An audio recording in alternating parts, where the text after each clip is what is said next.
Well, hello everyone. Thank you for joining us today. My name is Adam Gwon. I am a musical theater songwriter, and I'm here with the incredible playwright Mike Liu. Hello, Mike.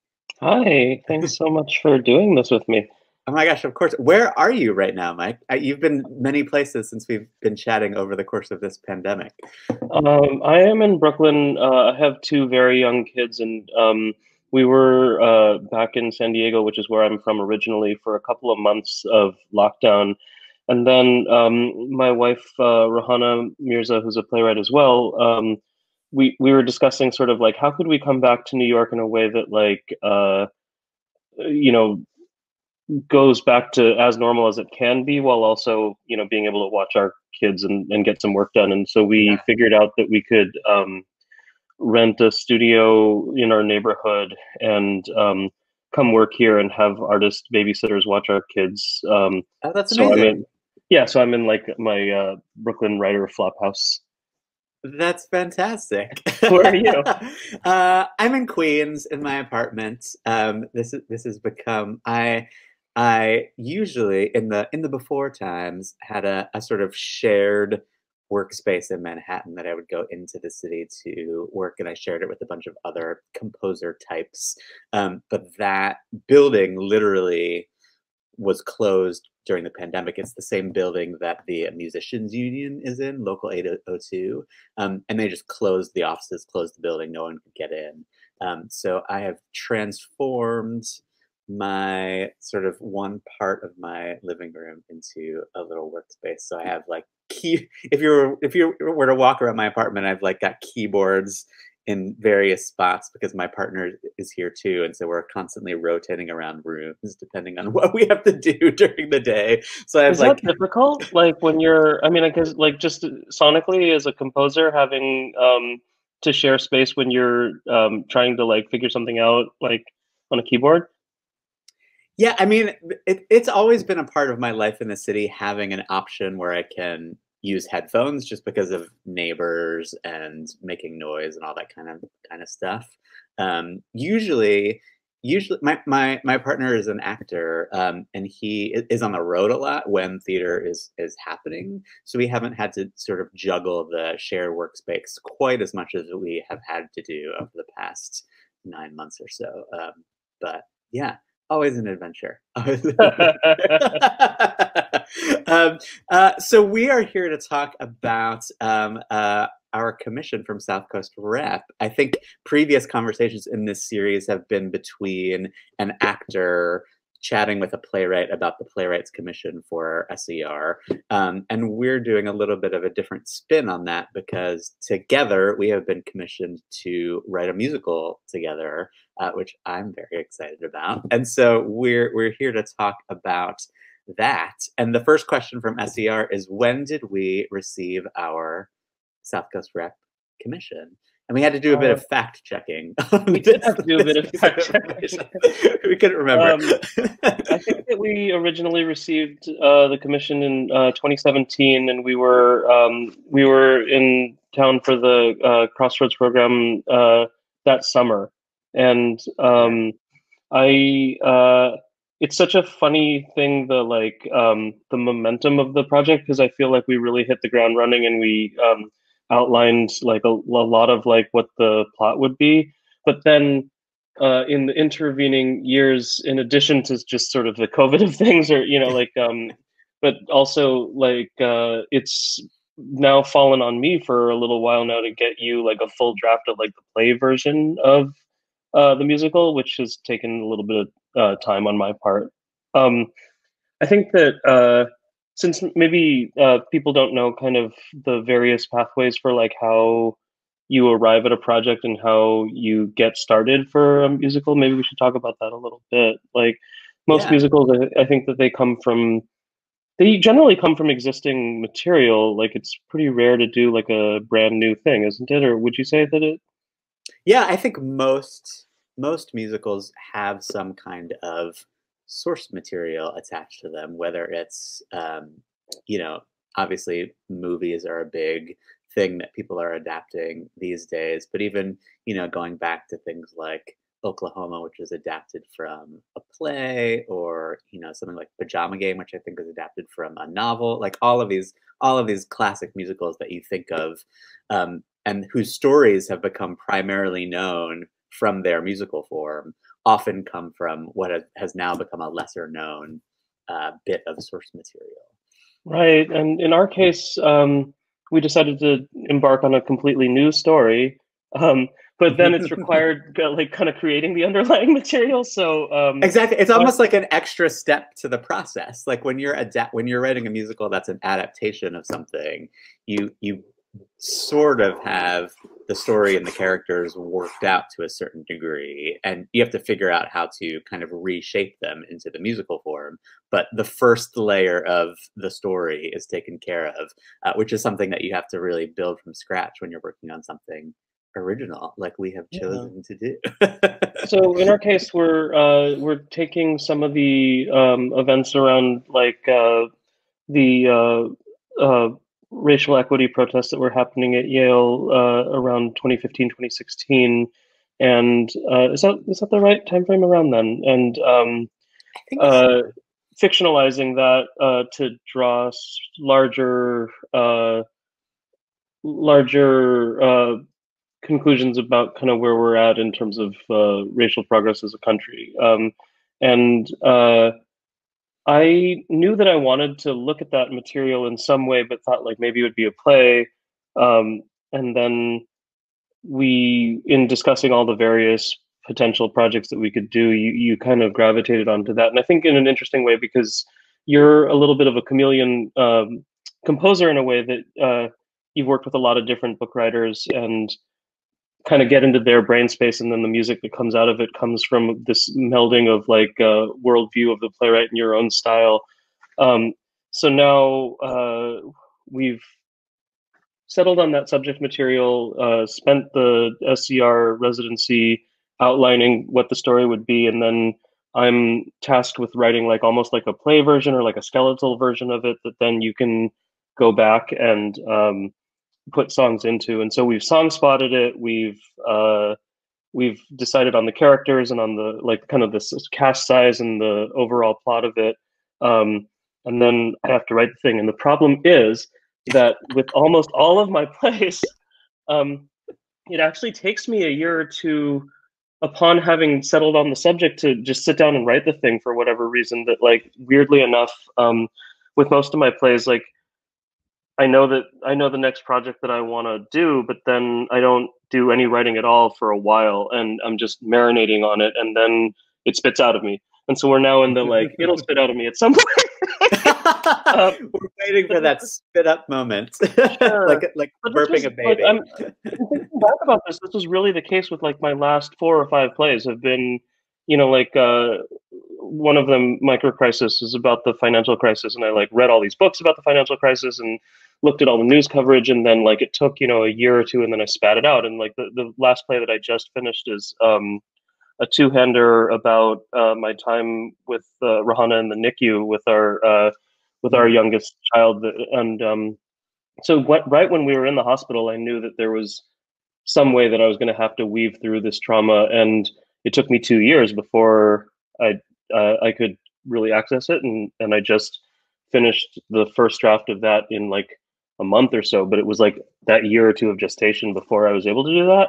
Yeah. So, which brings us to this. So, I think that like with all that's been going on nationally around race really and like and history, it's all going to kind of churn into this one window on like one university's sort of reckoning with their past, but I do think that it's taken that marination time, and it would have maybe been easier if we just found some book that we get the rights to and be like, let's just adapt that. But But I there's think something, yeah, there's something worthwhile about it. yeah, there's been something exciting over the, 3-ish years that we've been batting this idea around, like you say, sort of letting it marinate. We've checked in with each other every now and then in light of, the what's going on in the world, to ask ourselves, are we still checking in on this story. Are we still interested in it? Do we feel like it's still something worth musicalizing, worth putting on stage now? Because it does center, and the seed of it comes from a very specific uh, event, which was the renaming of Calhoun College at Yale University. That was sort of the very specific jumping off point, and Mike's sort of interest in that moment in history. And all of these other things have happened over the past 3 years to shed light on that conversation in various ways. And we've constantly been checking in with one another, saying, okay, in light of what's happened in these past months, is this story still sort of like relevant and capturing, the things that we're interested in exploring? Is this still the right story?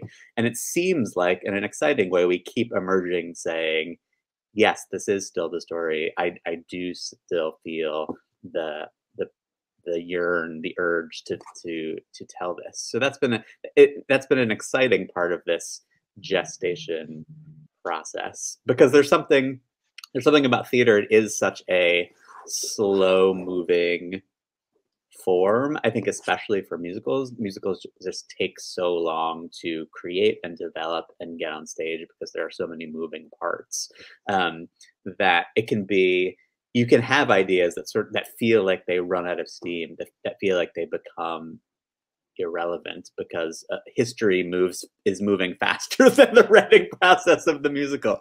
But this one still feels really rich to us, and something that we are excited to keep at.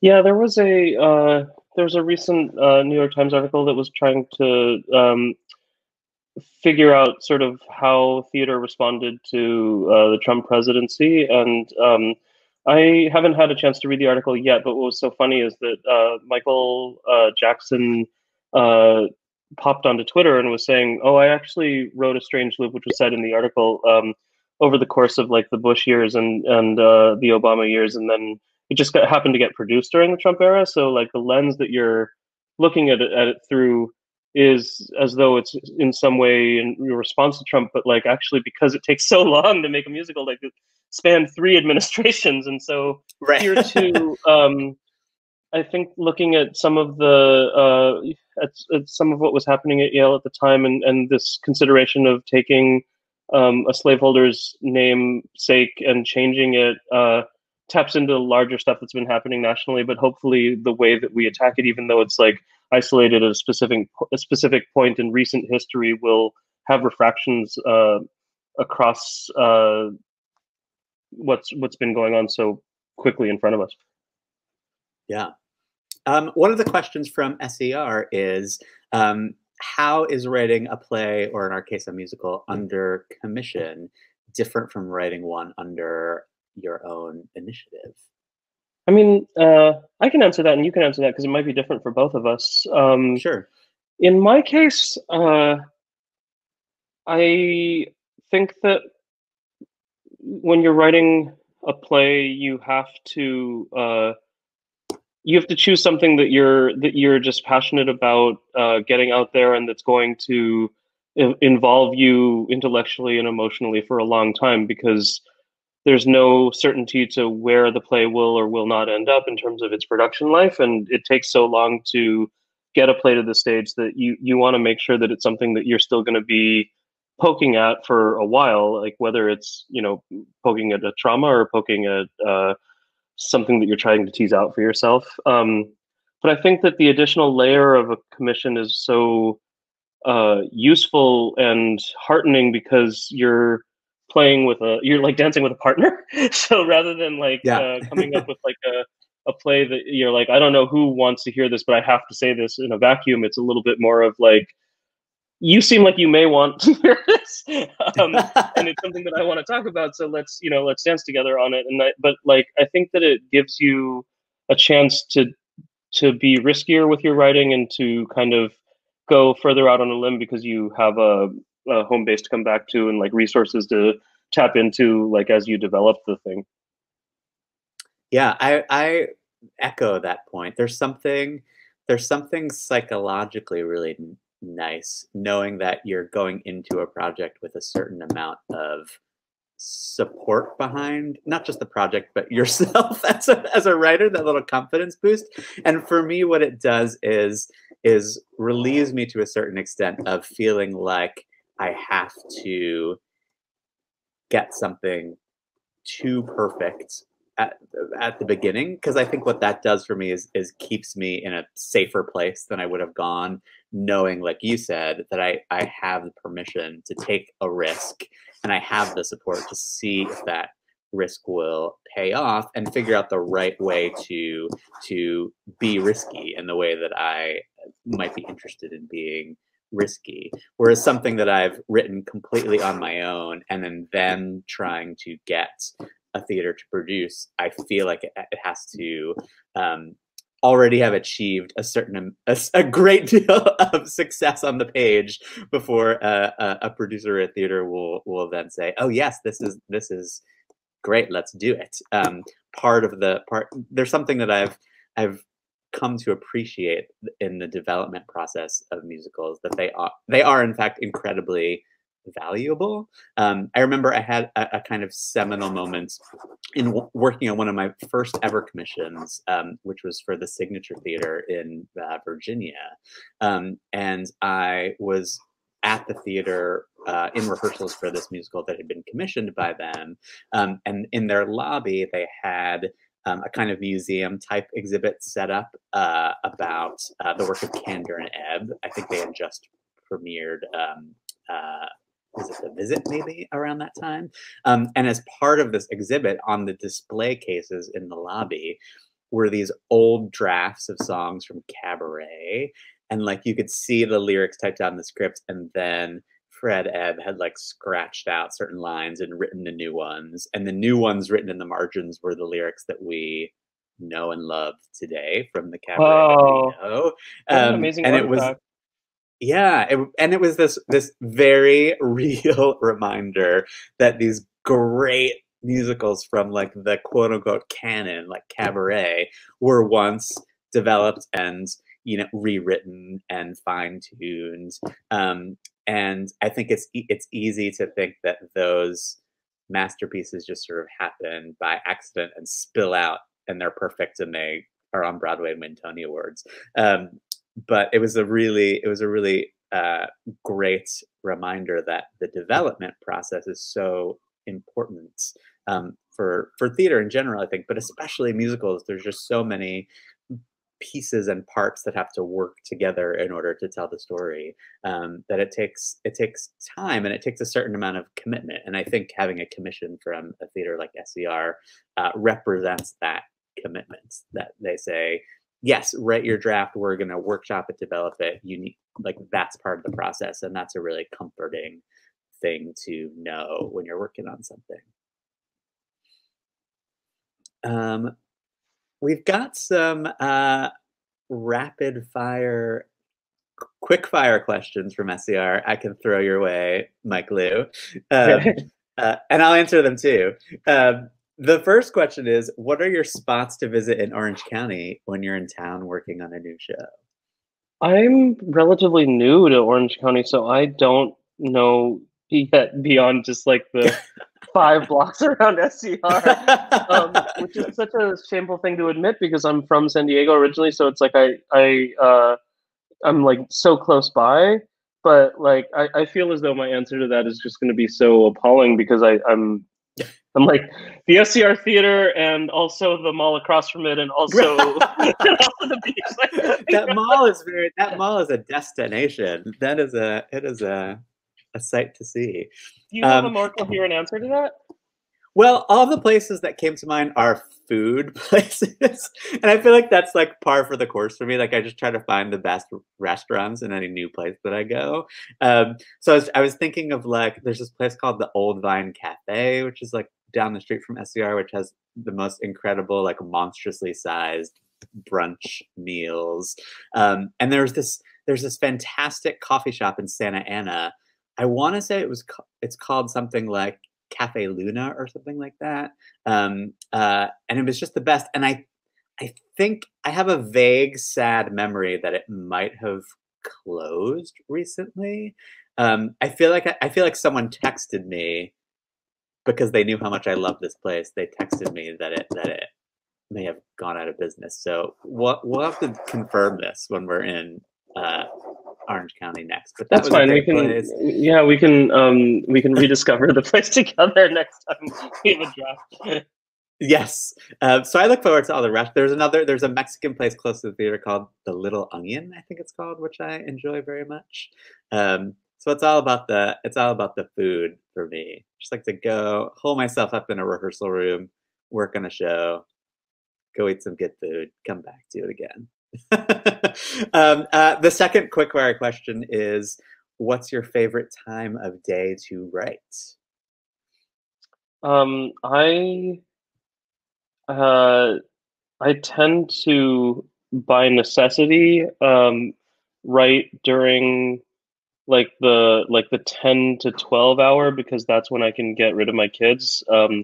But I used to be a really big night owl, and I used to not quite pull all nighters, but like really write late into the night, and I can't really do that anymore because my kids wake up both throughout the night and so early. But every Sure. now and then, when I get like really close to nailing a draft and I can't quite put it down. Like it's almost like compulsion, right? Like I'll still do it and I'll put the kids to bed and just like stay up like late into the night, knowing that I'm going to be completely wrecked when they wake up at 6 in the morning. What about you? Totally. I feel like mine varies quite a bit, though I will say that for me that like late morning into early afternoon slot is a particular favorite because I feel like I have waking up morning rituals that I like, sort of like the making the coffee and the like, sitting down, getting emails out of the way, that kind of thing. And then once, like going for a run or something, and then coming, and then as soon as all of that morning ritual is done, I feel like I'm really ready and raring to go to get creative stuff Are done. you a like a regular practice type writer, or are you like a erratic type? I'm more erratic, to be honest. Yeah, me too. Yeah. Um, I envy and admire people who keep sort of like those, like a daily regimented routine. But I have not found much success in that. The last quickfire question is: do you have any odd habits or rituals as a writer? Uh, hmm. I mean, other than the like 2 year gap between ideation and actually writing, That doesn't not seem so really. odd to me. I don't like. I almost feel like it's like it's a channeling from out of body. So it's like yeah, like so. I don't know that I have any kind of practice that I can nail down. It's just that like there's something that like I'm puzzling over it and I'm puzzling over it, and then it clicks, and then I just have to keep on hammering it out until actors tell me whether or not I was onto something. So I don't necessarily have any like ingrained or peculiar habits around the writing process itself. It's like really like I could be in the subway with a pen and paper, and if I'm in that mode, like that's then I'm there, or if I'm in an office with a laptop, I'm there. But it's really more about like the mental state for me than it is about like any particular type of practice. And you? Yeah. Um, I don't know if I have any odd habits around the writing process. The one odd habit that has been pointed out to me is more a rehearsal habit, which is that I often have to take my shoes off in rehearsal. Like I can't, for some reason, my like creative brain functions best when I'm not wearing shoes. I do that too. So I've been known to just like, and like actors will joke that like, oh, Adam's really at work now. Like the shoes have come off. Like we've been in rehearsal for like half an hour. The shoes are off. Adam is like off to the races. I got an opening night note that an actor had noticed that about me too. I thought it was really endearing that they paid attention. So maybe we're really suited to be collaborators in that regard. I can't wait to be in rehearsal with you. Shoot I us. have a burning question for you about the composition process, which is like, how married are like the lyrical creation side of your brain and like the note making side of your brain? That is a great question. I feel like at the beginning of the process, the initial creation process, they are very much tied together. Like I will rarely create a melody that doesn't have words attached to it. Oh, And vice versa. I will rarely write lyrics that don't have some kind of melody attached to them in my head. Um, for the initial like, oh my god, here's a song. And then as the revision process continues, they become much more separate. And I like will keep a lyric but change the music, or keep the music and change the lyric. But initially they're very closely tied, and then kind of separate a bit later in the process for me. that's cool. Here's an interesting question that I'm curious about. In what ways do you think the global pandemic has changed or will change your outlook as an artist?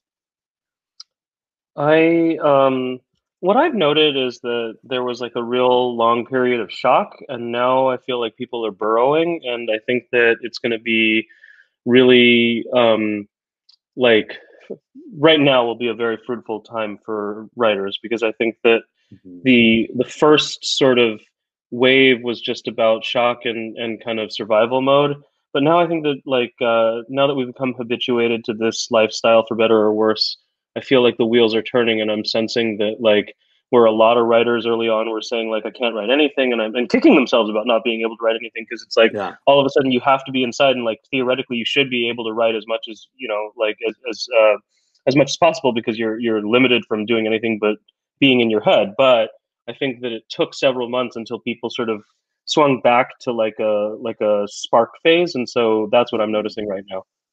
Yeah, And you? I remember an early conversation I was having during the pandemic where I was certainly in the spot of feeling like um, I'm not feeling creatively productive at all.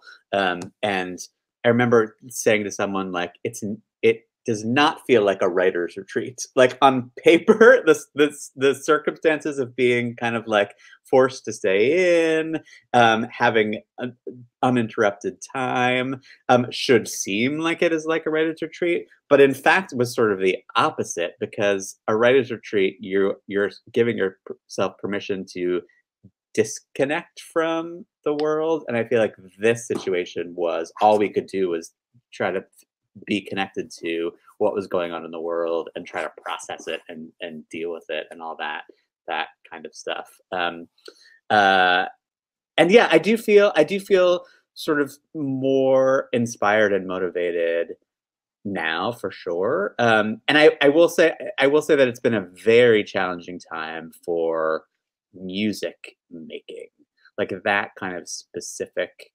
task of that, like the simplest task of playing piano and someone singing along to it is incredibly difficult right now. Which is sort of it's personally very heartbreaking. And there are all kinds of wildly creative ways that we're figuring out to um, a, to sort of work around those challenges. But at the end of the day, I sort of just miss being able to. I'm in the middle right now of shooting and recording this digital musical project for Berkeley Rep, and you would not believe, like the other day, something that the simplest thing in the rehearsal room would be to tell the pianist and the singer, oh, we want to slow down a little here, we want a bit of a retard on this phrase. And the like amount of people and software programs and man hours to like create a slowdown over a few bars of music was just sort of mind-blowing and heartbreaking. Yeah, so I'm I really so craving that immediacy of just being in the room together and yeah. making work together, and then presenting it to people live and getting responses in real time. Exactly, yeah, like, there's been so many I feel like I've learned so many new things and been inspired in all kinds of different surprising ways making work during this time, but at the bottom of it is just missing being able to be in a room with other people and that feeling of collectively just, like, making something together in person. Yeah. One Well, day. thank you so much for having this chat with me. I think here's to us being able to do that next time we're together. Yes, indeed, and thank you for SER for inviting us and hosting us and, supporting us on this new musical. Hopefully, we'll be able to be in that rehearsal room in California together, sometime soon.